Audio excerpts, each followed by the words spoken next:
Labdien! Šodien mēs gatavosimies 6. klases pārbaudes darbam par sarakstiem un tabulām.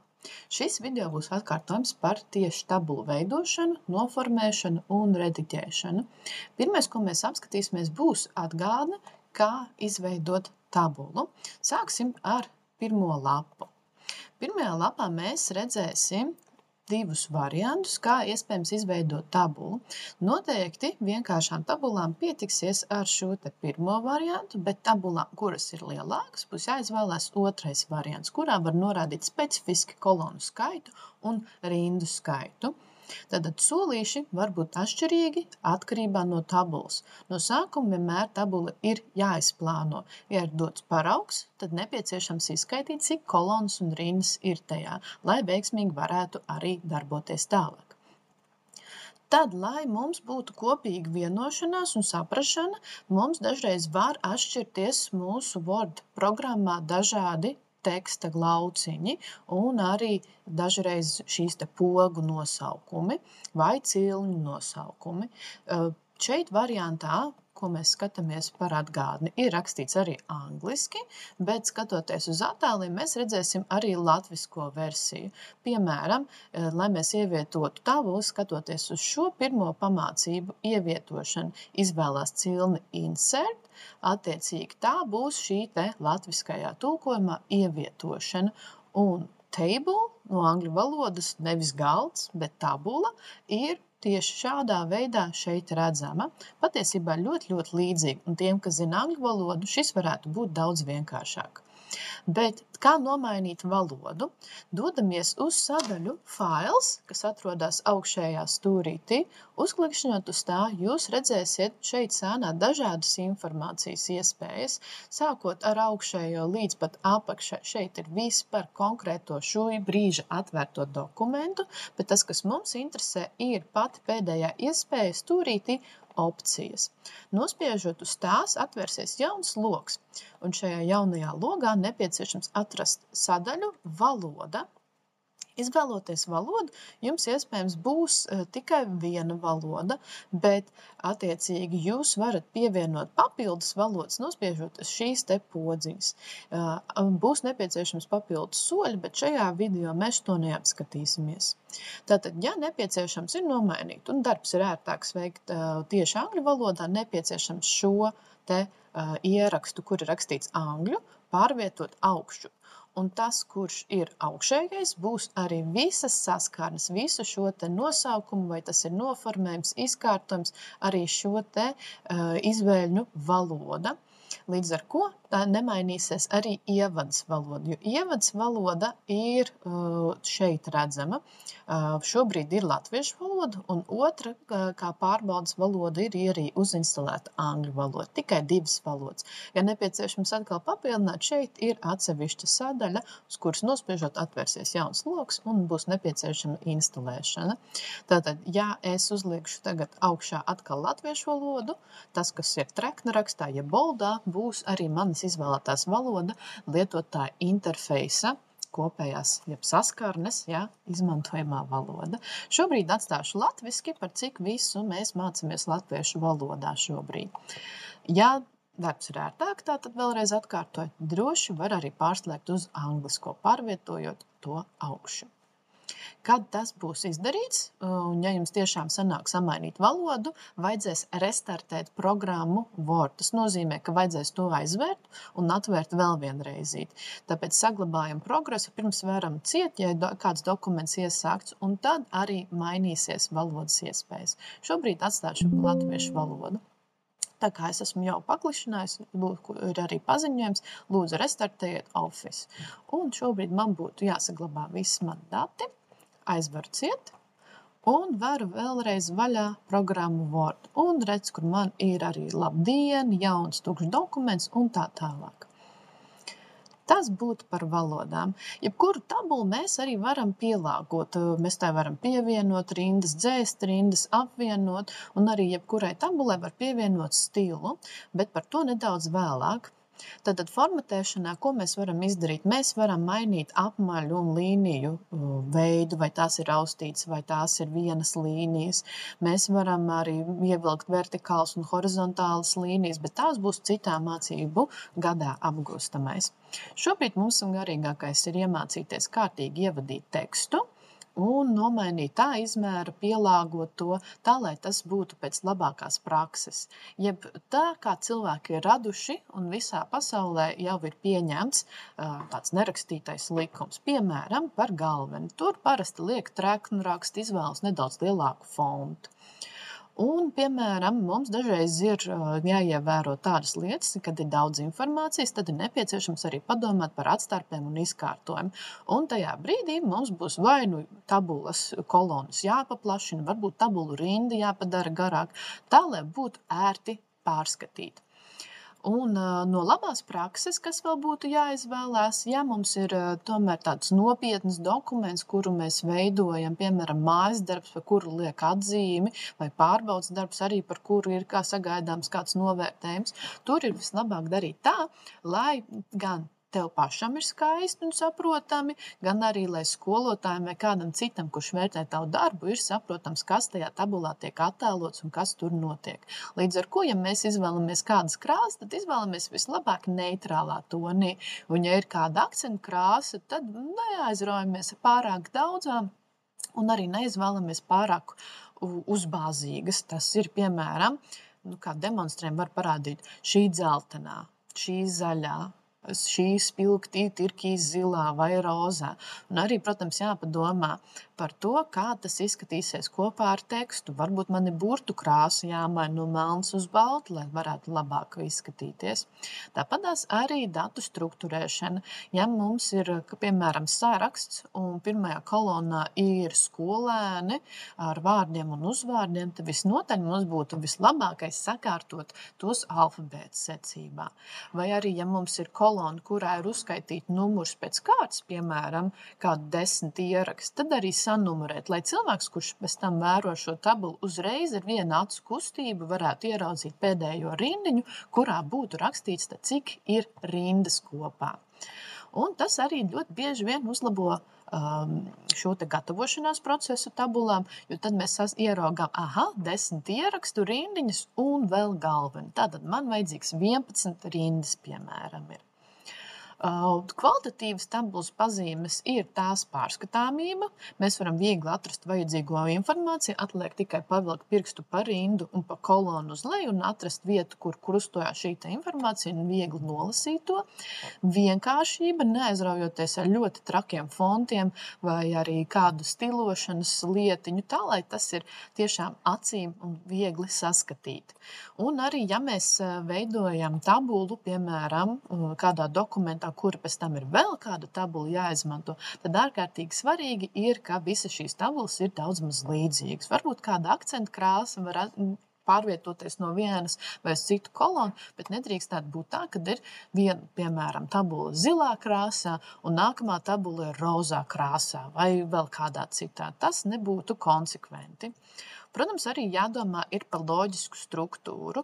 Nevar, piemēram, skolēnu uzskaitas tabulu, piemēram, tā būtu pāri iegūtajiem punktiem kādu sporta spēlē.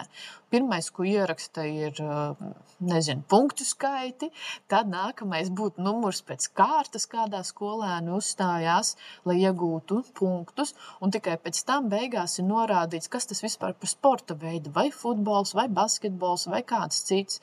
Tad normāli, loģiski būtu sākt ar numuru pēc kārtas, kurš skolēns tas ir, tad vārdu uzvārdu, tad norādot, piemēram, sporta veidu, vai arī šeit var atšķirties, piemēram, punktus norādīt. Ja? Tas gan varētu mainīties vietām. Tas būs atkarīgs no mūsu pašu uztveres, kā mēs to redzam.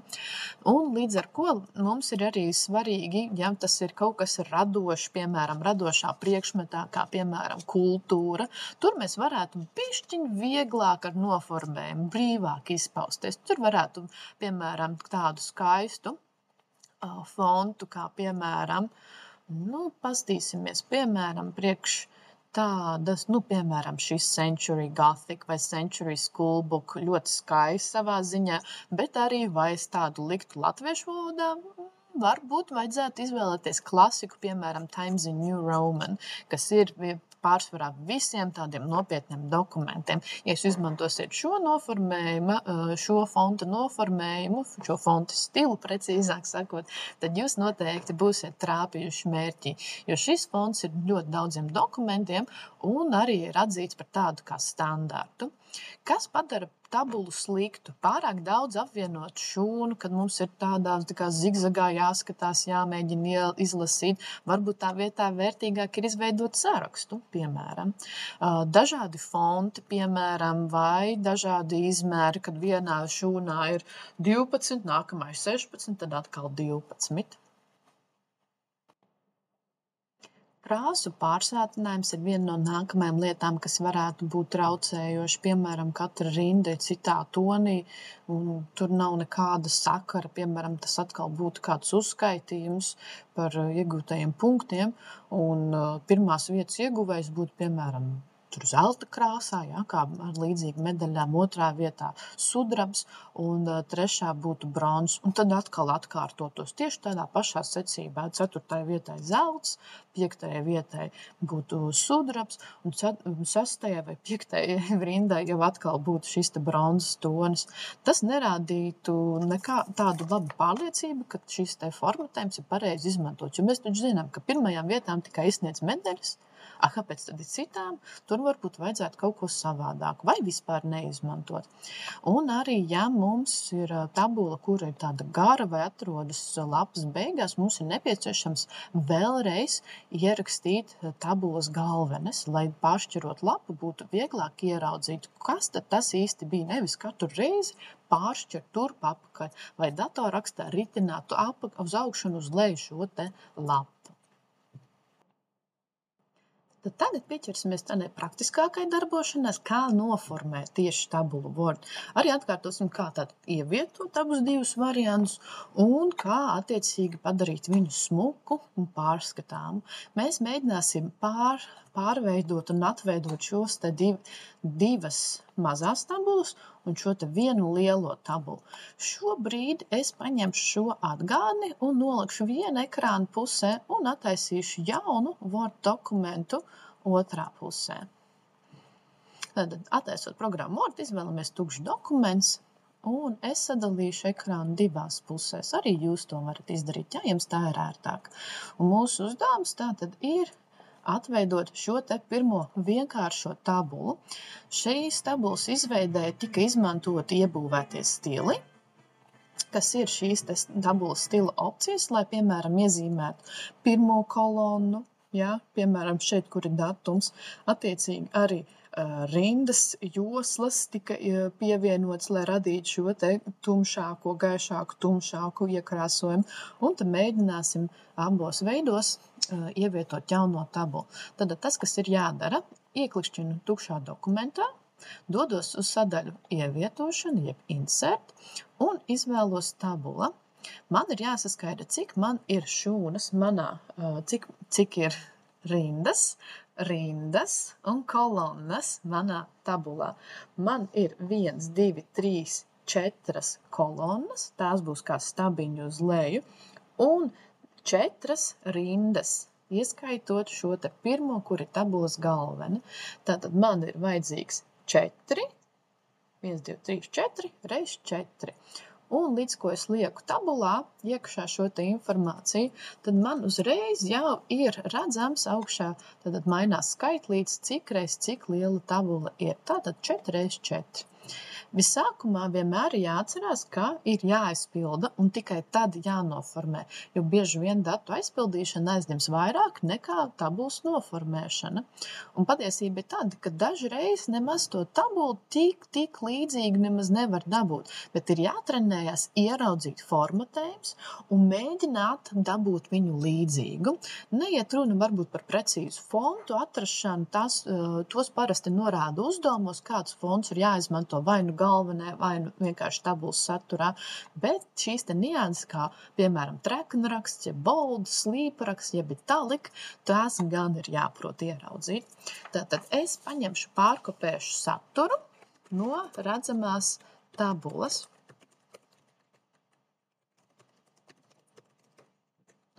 Un pēdējais ir rezultāts.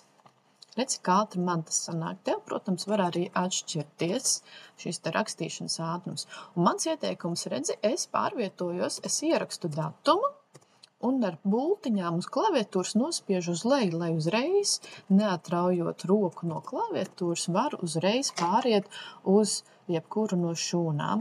Tātad šobrīd mans kursors jau atrodas šajā te vietiņā, bet es brīvi varu pārslēgties ar pelīti, bez pelītes palīdzības, izmantojot tastatūras bultiņas uz jebkuru šūnu, un tas ietaupīs ļoti daudz laika, jo kamēr mēs paņemam pelīti, kamēr mēs ieklikšķinam, kamēr mēs ierāgam, kur mēs esam ieklikšķinājuši, un vai mēs pareizi esam to izdarījuši, paiet noteikts laiks. Tad izveidot prezentāciju. Mēs jau saskaramies ar vienu no problēmām, ka mums jau sadalās divās rindās teksts, bet ar to mēs tiksim galā. Apkopot datus, sagatavot ziņojumu. Un atbildīgie Anna, Jānis, bultiņu uz leju, Līga, bultiņu pa labi, un es parasti mīlu sākt no tabulas augšpusītes, jo tad ir vieglāk gan lasīt, gan pārrakstīt. Gatavs, bultiņu uz leju, procesā, bultiņu uz leju, nav iesākts. Tagad tiksim galā ar vienu no problēmām. Mūsu uzdevums ir ieraudzīt, ka mums šeit sākās divās rindās, bet mūsu paraugā, pēc piemēra, mums ir jābūt šādi, ka mums ir smuki viss vienā rindā. Tas, ko mēs varam darīt, pirmām kārtām ieraudzīt to, ka mums šai bildītei, viņās izgriezīsim ārā šo bildīti, spiežu Windows taustiņu Shift un S, atverās pelēcīgs ekrāns, tad es apvelku ar kursoru reģionu, kuru es vēlos sev saglabāt kā ekrānu uzņēmumu, un tad reku man būs tāds maziņš pikarīts, lai būtu vieglāk. Padarīsim maziņu viņu, lai neaizņem tik daudz vietas, un mums būtu viegli ieskatīties. Tad man būs šādi sadalīts. Un tad tagad mēs redzam, ka datums ir gana šaurs, un tāpēc mēs jau varam idejiski ieplānot. Tātad, ja mums ir jāizlīdzina pēc garākā teksta, mēs varam darīt to automātiski. Un tas būtu šādi. Tur, kur ir tabulām, vai ieklikšķinot tajās, vai uzliekot vienu pelīti virsū, augšējā kreisajā stūrītī parādās šāds te simboliņš. Šīs te, kā nesenāk parādīt, šīs te simboliņš. Tā ir bultiņa, kura rāda uz visām 4 pusēm. Uzklikšķinot uz tās, automātiski vienmēr iezīmēsies visa jūsu tabula, arī tad, ja viņa ir pa vairākām lapām. Tad, kad esam ieklikšķinājuši, mums nepieciešams ir pārliecināties, ka mums augšā parādās 2 jaunas cilņu sadaļas. Tad, kad es neesmu ieklikšķinājuši tabulā, tad te nekā nav. Beidzās varbūt jums šāds nemaz nebūs, piemēram, Acrobat, vai šis jums varētu nebūt, un šis varētu nebūt developer, jeb izstrādātais Zotero un Acrobat. Tātad 3 lietiņas jums varētu atšķirties. Bet līdz, ko es ieklikšķinu tabulā, man parādās jaunas sadaļas, ko sauc par tabulas noformējumu un izkārtojumu. Līdz ar ko, tātad vēlreiz ieklikšķinam, lai izzīmētu visu tabulu, un dodamies uz izkārtojumu, jo mums vajag sakārtot savādāk šo tabulu. Un tas, kas mums noderēs, bieži vien būs šī te izvēle automātiski pielāgot. Tas saistās ar šūnas izmēriem, tāpēc šeit mums ir jāizvēlās viena no opcijām, vai nu automātiski pielāgot saturam, Tas nozīmē, ka neatkarīgi no tā, kāda informācija jums būs sarakstīta, jūsu tabula atradīs katrā rindiņā un katrā kolonnā garāko vārdu, un to izvēlēsies kā maksimālo platumu. Tas, kas ir parasti zinātniskajos materiālos biežāk izmantots, ir tas, ka tabula ir visā lapuses platumā, ievērojot piemales, un tad arī tekstiņš izlīdzinās tā izklaidēti vienlīdzīgi. Vai arī pēdējais variants noteikts kolonas platums, kur mēs pasakam, piemēram, ka katra kolona ir 3 vai 5 cm plata. Es izvēlēšos šo automātiski pielāgot logam. Tātad mēs redzam, ka mums patiesībā jau ir automātiski pielāgots logam. Šis ir maksimālais pieejamais. Ja mums nav kā savādāk teikts, mēs varam arī darīt tā. Mēs varam dažreiz paņemt lapas izkārtojumu un nomainīt, piemēram, uz ainavu. Un līdz ko es nomainu uz ainavu, man lapusē parādās vairāk vietas. Arī tas ir variants, kā mēs varam pielāgot. Bet ja tas tomēr ir kāds dokuments, kuru mums ir nepieciešams ievērot šo lapušu portretu orientāciju, jeb kā mēs parasti esam pieraduši redzēt šīs lapas, tad mums ir gan jāpabīda dažas lietas. Un tas, ko mēs redzam, ka mums datums ir tikai tik šaurs, un mēs varam mēģināt vai nu manuāli ar rociņu, bet tas aizņem ļoti daudz laiku, un tad mēs atbrīvojamies no 2 rindām. Vai arī atkal mēģināt šo te visu iezīmēt tabulu, doties uz izkārtojums un automātiski pielāgot saturam. Un redz, viņš paņēma garāko tekstu kolonnā, piemēram šeit, un atstājot nelielu atkāpīti, izvēlas samazināt tik daudz, lai ietilptu visa informācija. Nākamais, ko mēs esam izdarījuši, mēs esam paveikuši lietas par izkārtojumu. Tad vēl mēs varam redzēt, ka mums viss teksts sākās kreisajā pusē, augšā galvenis ir iecentrēts, kā mēs to redzam. Mēs redzam to pēc šejienes, paņemam tur, kur ir garākais un paskatāmies. Visām galvenēm ir jābūt vienādi noformētām. Tātad, ja jūs šeit iecentrējat pa vidu vārdu uzdevums, tad arī atbildīgais rezultāts un datumam ir jābūt iecentrētam. Tad tas, ko mēs darām, iezīmējam to rindu, kuru mēs vēlamies kaut kādā veidā pamainīt, un vai nu izvēlamies šeit centrēt. Vai vispareizākais būtu doties uz izkārtojums un izvēlēties vienu no šīm te iespējām līdzināt tekstu. Vispareizākais būtu tabulām tieši izmantot tabulas izkārtojumu. Nereti ir tā, ka dažreiz tas nostrādā, bet dažreiz ir kāds garāks teksts. Piemēram, es izdomāšu uzdevuma apraksts, lai sasniegtu rezultātu.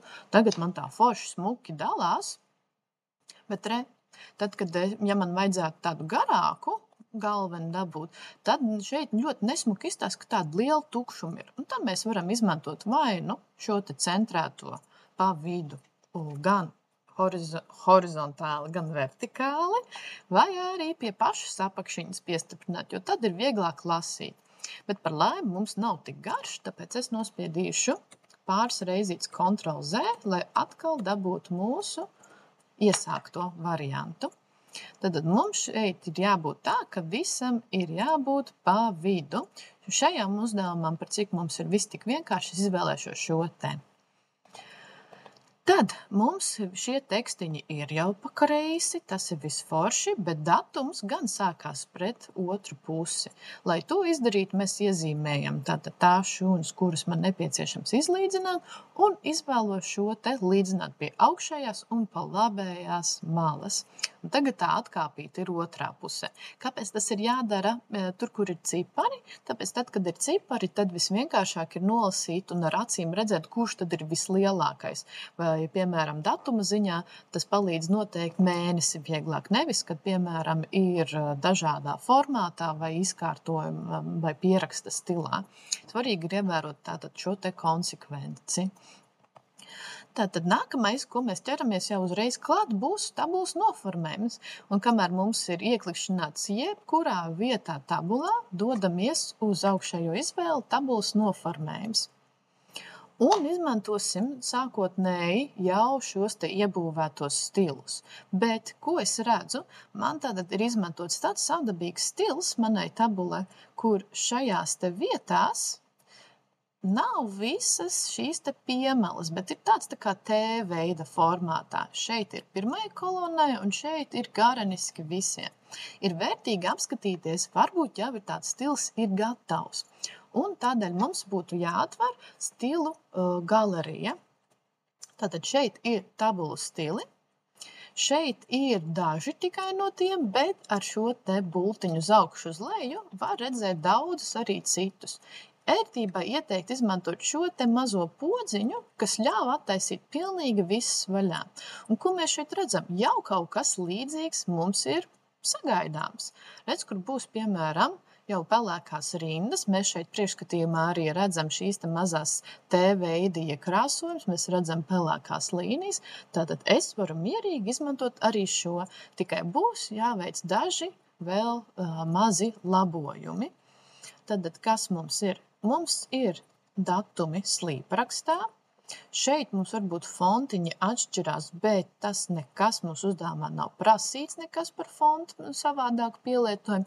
Un tad atliek tikai iekrāsot šo te sākuma rindu treknrakstā.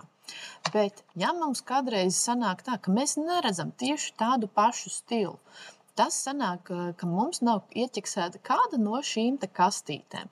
Piemēram, galvenes rinda, redziet, pamainījās uzreiz, vairs nav T veidā, bet paliek tikai svītriņa viena, un ja es ieklikšķinu apakaļ, tad parādās. Arī svarīgi pārbaudīt, vai mums ir pirmā kolonna, jo bez tās, redziet, arī mainās stils gan šeit tabulā uzreiz, gan arī priekšskatījumā šeit mazajā attēlā. Atstāsim to ieslēgtu. Un rindas joslas, mums būtu šis te pelēkais, katru otrā rindiņa iekrāsot, arī var būt tā, kad ir nepieciešams šo te rindu joslās ieslēgt. Tad ar šo tabulas veidošanu mēs esam apguvuši, kā tabulai mēs varam tabulu ievietot ar vienkāršo veidu, tātad 4x4. Un redziet, tagad, kamēr man bija ieklikšanā tabulā, es varu patiesībā arī izveidot tabulu tabulā.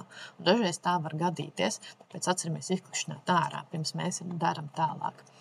Tātad ievietošana vēl vienreizīt. Mums ir 4x4, piemēram, šādā veidā. Ar trešo tabulu mēs ieraudzīsim arī citu veidu. Un dažreiz mums var būt nepieciešama pamainīt tieši izkārtojumu, tad mēs dotos uz sadaļu izkārtojums un mainītu lapas orientāciju no portreta uz ainavu, piemēram. Tad vēl mēs apstījāmies, kā iezīmēt visu tabulu, arī tad, ja viņa ir vairākās lapās, uzklikšķinot uz šī te augšējās bultiņas, dodoties uz tabulas noformē, mēs atklājam, ka šeit pastāv tādas tabulas stila opcijas. Pēc noklusēm varam ielikt rindas joslas, galvas rinda un pirmā kolona, lai mums veidotos jau smuki priekšskatījumi, un apstīties visus stilus ar šiem te ieķeksētajām iespējām, mēs varam noklikšķinot uz pēdējās trešās podziņas, lai attaisītu visu. Un šeit mēs arī redziet, fonā mainās manai tabulai šis te priekšskatījums. Es varu arī uzreiz saprast, vai tas man būs īstais, ja vien viņu var pietiekami labi arī redzēt. Ja man tas būtu jādara ar roku, mēs apstīsimies nākamajā tabulā, kā to izdarīt, lai tas būtu, tā teikt, ar roku veicams. Un pēdējā sadaļa, ko mēs arī apstījāmies, bija izkārtojums. Tajā mēs iemācījāmies ātri pielāgot pašu tabulu saturam, nospiežot šo te podziņu automātiski pielāgot saturam, un arī iemācījāmies izlīdzināt tekstu pareizi tieši tabulām. Parastajam tekstam tad gan mēs varam izmantot šo te sākums un vienu no šīm iespējām. Tad tagad ķersimies klāt nākamajai tabulai. Nākamā tabula mums ir izstāsts bišķiņ vienkāršāka, bet tajā pašā laikā viņai ir kaut kas jauns nācis klāt. Un tas būs, varbūt jūs jau arī redzat, un spējat iztēloties, kas tas varētu jaunais būt klāt. Atšķirībā no iepriekšējās mums ir tādas kopsavilkuma tabula, un šajā gadījumā viņa tiek saukta par kopā. Un šis te kopā, redziet, ir arī atdalīts no pārējās tabulas uzreiz ar pilnīgi citu tādu līniju. šeit ļoti šķīvi sanāk iezīmēt, un šeit mums visur ir tabulas piemales. Arī šo var dabūt gatavu, izmantojot šos te noformējuma stilus. Tagad atgriezīsimies atpakaļ pie mūsu dokumenta.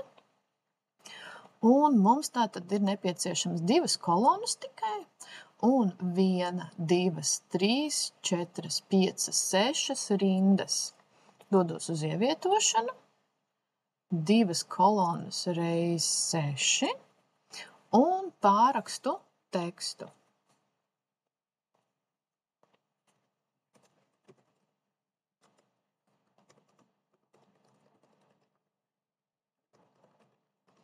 Summas zīmītei mēs blakus redzējam eiro. Eiro simboliņu mēs varam ievietot, atrodoties sadaļā ievietošana, un tad atrodot omega simboliņu, ir arī iespēja ielikt gandrīz jebkuru populārāko šo te naudas zīmītes simbolu. Izdevumu pozīcija. Tas nekas, ja jums gadās drukskļūda, jo mēs šobrīd mācāmies par tabulu ievietošanu, un formatēšanu. Kancelējas preces 45,50. Ievērosim to, ka mums ir arī jābūt komatiņam ar punktu. Nav īsti labi likt šīs te atdalošās procentu zīmes. Programmatūra, bultiņu uz leju, printera, kasetnes un elektrība. Un pēdējais ir kopā. Tad pārrakstīšu summu 120 eiro, 38 eiro, 60 eiro un kopā 263,50. Kāpēc mums šeit nav jāliek eiro zīmīte? Ja mēs tabulas galvenai pasakam, ka tās lietas, kas mums ir ierakstītas šajā šūnās, kolonā uz leju, ir eiro, tad mēs eiro zīmītes atkārtot neliekam. Tad tagad sakārtosim tā, lai mūsu tabula ir līdzīga. Viņa noteikti nav tik plata. Ieklikšķinam iezīmētu visu, dodamies uz izkārtojums, automātiski pielāgot un automātiski pielāgot saturam. Tagad esam kompaktāki. Tad dodamies uz tabulas noformējumu un šajā gadījumā atceramies ieklikšķināt vēl ko. Ja mums ir kādreiz kāda kopsavilkuma rindiņa pēdējā, tad šeit ir ļoti burvīga tāda iespēja atzīmēt vai nu kopsummas rinda, vai, piemēram, pēdējā kolona vai pirmā kolona. Mūsu gadījumā mums ir kopsummas rinda. Mums tiešām arī ir kopsumma, un pagaidām mums vizuāli vēl nekas nemainīsies, jo mēs arī esam izvēluši šo te visklasiskāko, visparastāko šo te tabulu stilu. Kas mums vēl būs nepieciešams? Tagad būs nepieciešams saprast, kuru tabulas stilu varbūt no iebūvētājiem jau paņemt kā sākumu. Varētu būt, ka mums varētu noderēt vai no šīs, vai šīs, jo tās, ja skatāmies uz šo te sānu bildīti, ir ļoti, ļoti līdzīgas. Nu, paņemsim uz labu laimi šo, un tad varbūt pierediģēsim tur, kur tas būs nepieciešams. Tad paskatoties, es jau, piemēram, no galvas zinu, ka te ir izmantots Times New Roman, tīri pēc stila. Tagad nodzēsīšu tos, lai mēs varam salīdzināt. Un kas man atliek izdarīt? Tātad mēs jau esam ar pāris klikšķīšiem, tātad, ko atzīmēju tikai klāt kopsummas rinda, izvēloties no tabulas stiliem nepieciešamo, jau tikuši galā ar ļoti daudz noformēšanas jautājumiem. Un, piemēram, papildinot jaunu rindu, kā mēs to vispār varētu izdarīt, to ņās apstīsimies, teiksim, ka mums vēl ir nepieciešams kaut kādas programmas vai TV straumēšanas abonements.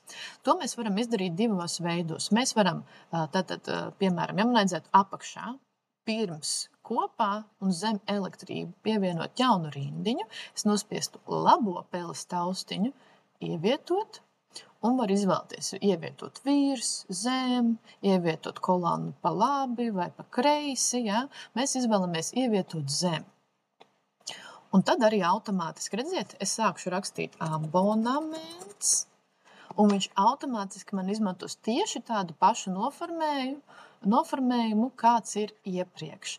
Un arī šeit man tad būtu jāieraksta, piemēram, 15,50 €. Ja, tagad būtu bišķiņi arī jāpārēķina, protams, šī te kopsumma.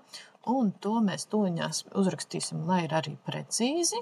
263,50 plus 15,50, 279 €. Tātad tagad jaunā kopsumma būs.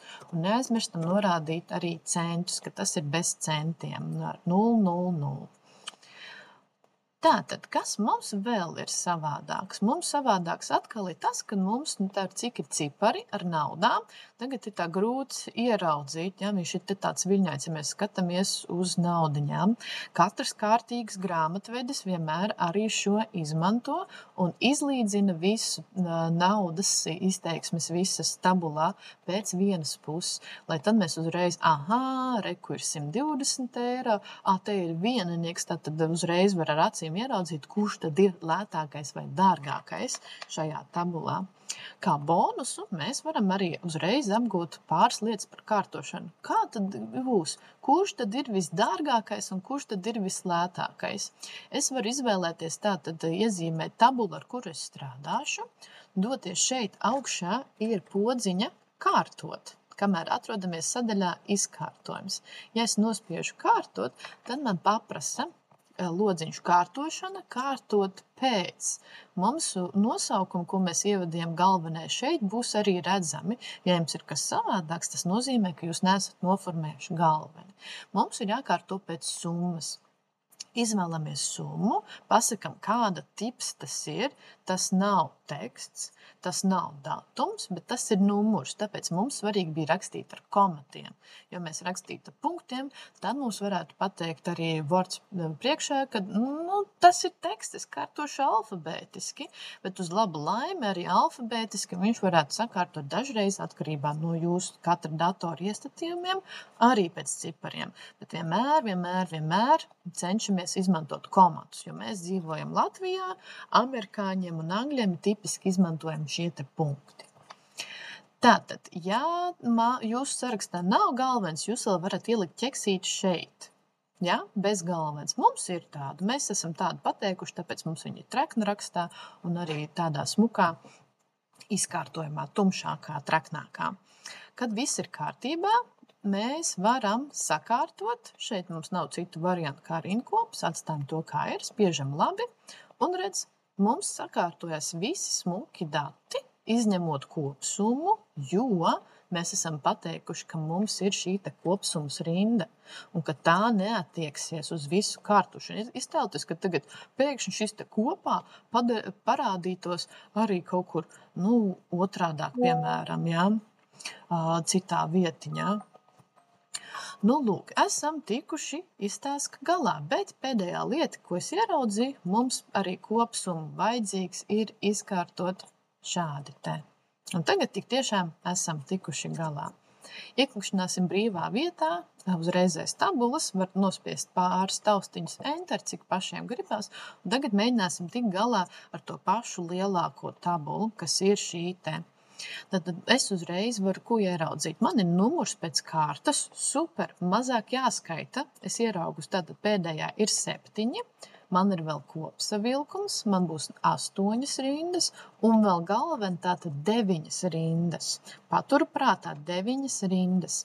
Tad saskaitu kolonas 1, 2, 3, 4, 5, 6, 7, 8.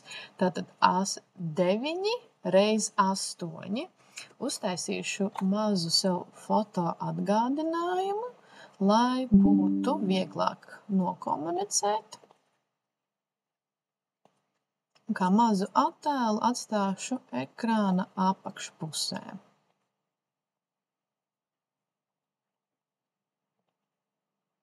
Pamēģināsim kaut kā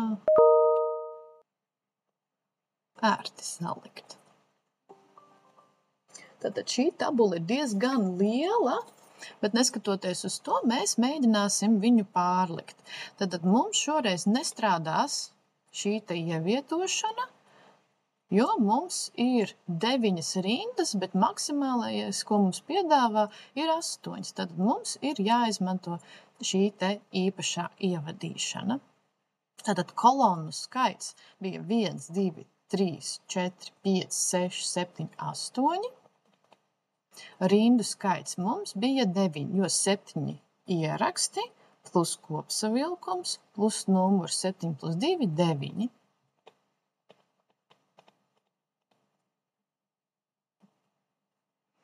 Un uzreiz ierakstam. Es nedaudz iepauzēšu ierakstu un pārrakstīšu, lai nevajadzētu gaidīt.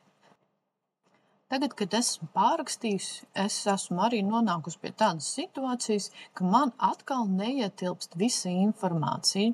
Tad pirmais, ko es daru, es padaru acīm vieglāk uztveram, dodoties uz izkārtojums. Tad automātiski pielāgot un cerēsim, ka mums sanāks automātiski pielāgot saturam. Un mēs nonākam pie situācijas, ka mums ar roku vajadzēs tabulu padarīt lielāku vai arī pārnest tabulu jaunā lapā un mainīt lapuses orientāciju. Sāksim ar to, ka pamēģināsim šo te malu padarīt platāku. Viens no variantiem ir, ka es uzspiežu uz lapas maliņas un pavelku to. Ja kaut kas nesanāk, atceramies šeit augšā.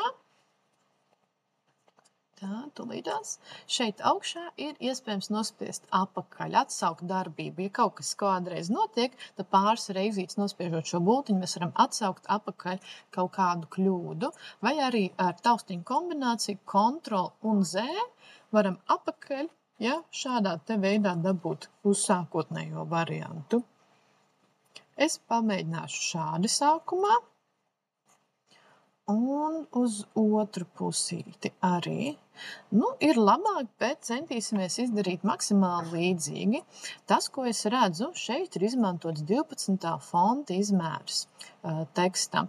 Mēs, protams, varam atstāt, bet es ieteiktu šim procesam vairāk uzlikt tomēr kādu mazāk, piemēram 10, lai mums vērtīgāk un smukāk tomēr sakārtojās. Un tagad mēs atkal varam pamēģināt izkārtojums un automātiski pielāgot saturam. Kaut kas jau labāk izskatās, tikai te vēl dažas lietas mums varētu būt daudz platākas.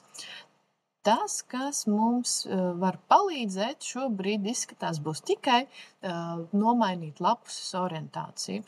Tad ieklikšanāsim pirms mūsu tabulas un dosimies uz ievietošana un lapuses pārtraukums. Un paturot kursoriņu virsū, jebkura no Word pogām, mēs redzēsim priekšskatījumu un informāciju, kas tad tur ir iespējams. Tātad pabeigt darbu pašreizējā lapas pusē un turpināt nākamajā. Jūs varat spiest vai nu šo podziņu, vai arī, kā norāda dažreiz, piemēram, kur mums būs kāds variants.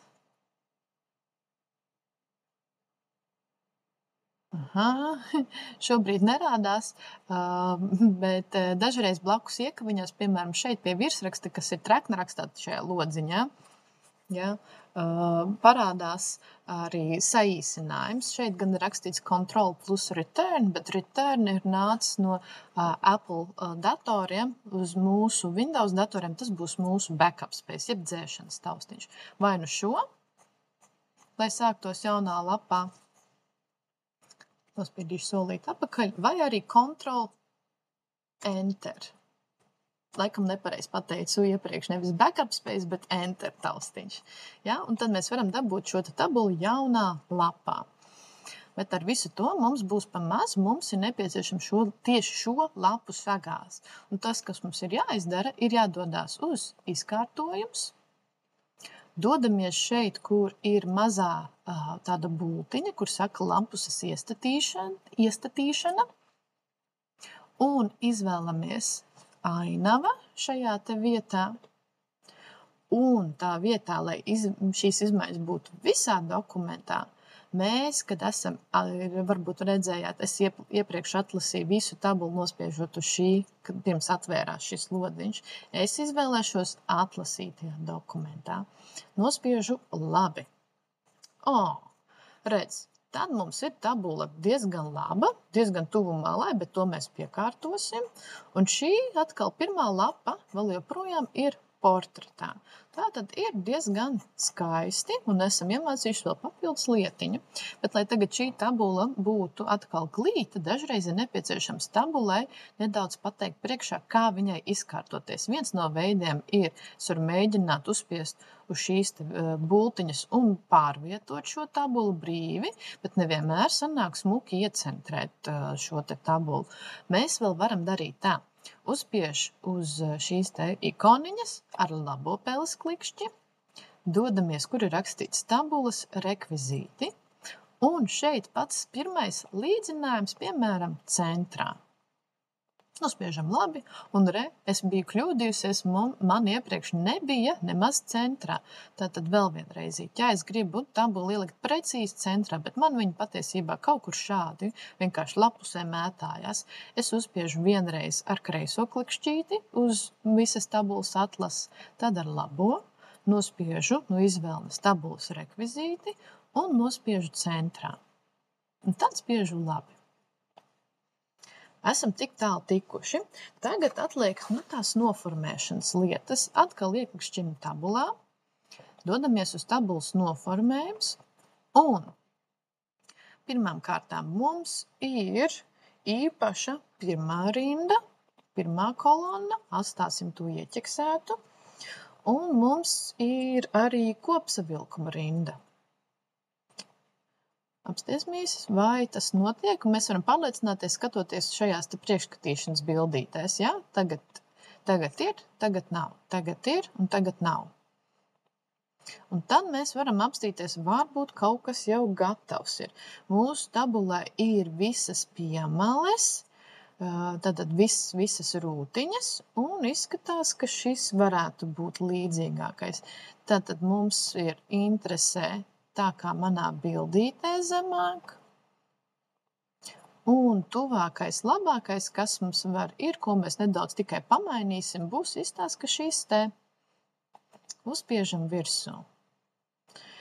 Tā, ir diezgan līdzīgi tagad salīdzinot, bet vēl ir pāris nianses. Tad mums ir atkal galvene jāiecentrē. Tas mēs domājam tātad par kārtošanu informācijas, tātad sadaļa izkārtojums un centrējam.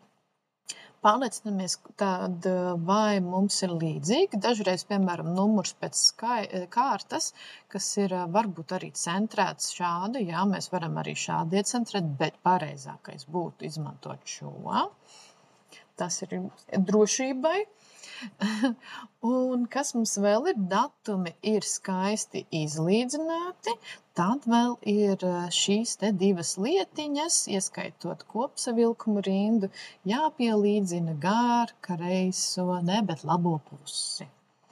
Un tā vietā, lai mēs tagad visu rindu, piemēram, iekrāsotu, mēs varam ieklikšķināt tajā šūnā, kuru mēs vēlamies tonēt, un dodamies uz tabulas noformējums, un atrodam, kur ir šis pazīstamais krāsas painīts, un nospiežot uz bultiņas, izvēlamies kādu zaļo toni. Atrodam, kur vēl ir, un uzreiz, kamēr šī krāsiņa ir izvēlēta, mēs varam vairākas reizītes viņu izmantot. Ja ir paveicies un tabulas šūnas ir viena pēc otras, tad var abas divas iezīmēt, un tad izvēlēties krāsu. Un ja mēs tagad salīdzinām, izskatās, ka esam darbu paveikuši.